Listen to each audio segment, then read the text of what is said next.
মনে মনে একটা আশা ছিল যে কিছু একটা হবে। আমার খুব ইচ্ছা ছিল একটা ল্যাপটপের, তো এইভাবে যে হয়ে যাবে এটা ভাবিনি।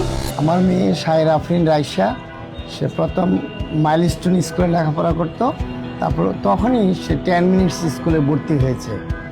এটা মোবাইল থেকে জানা, মোবাইলের মাধ্যমে যে আম্মু একটা অলিম্পিয়াড হচ্ছে, আমি এখানে অ্যাটেন্ড করব।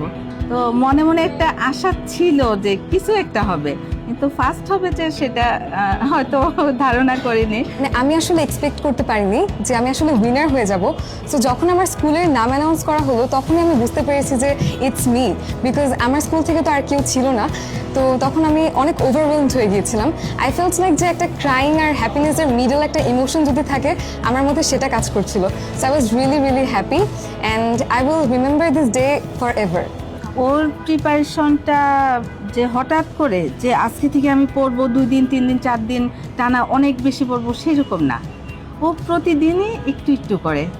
আমাদের ডেজ ছিল, যেমন আমরা পোস্টার প্রেজেন্টেশনটা করলাম, ওই দিনটা আমার কাছে খুব ভালো লেগেছিল। যে ওটা আসলে জেতা হারা ওই দিন ওগুলা কিছুই মনে হয়নি, মনে হচ্ছিল সবাই একসাথে কাজ করছি নিজেদের মতো। That's the thing that we want in our life, like just happiness. এখানে তারা শুধু ঘরে লেখাপড়া করলে তো হবে না, তাদের আউটপুট বাড়ানোর জন্য এই সমস্ত প্রোগ্রামে অংশগ্রহণ করা উচিত। সো আমার খুব ইচ্ছা ছিল একটা ল্যাপটপের, তো এইভাবে যে হয়ে যাবে এটা ভাবিনি। সো হ্যাঁ, আমি আমার ডেইলি লাইফে ইউজ করবো, কিছু স্কিল ডেভেলপমেন্টে ট্রাই করবো। তার অনেক সন্তানের খুশি। অর্জনটা বাবা মার জন্য অনেক বড় একটা সফলতা। আর আপনারা যে বা এত প্রাপ্তি সুন্দর চাই। প্রোগ্রাম করবেন, এটা আমি না আসলে বুঝতে পারতাম না।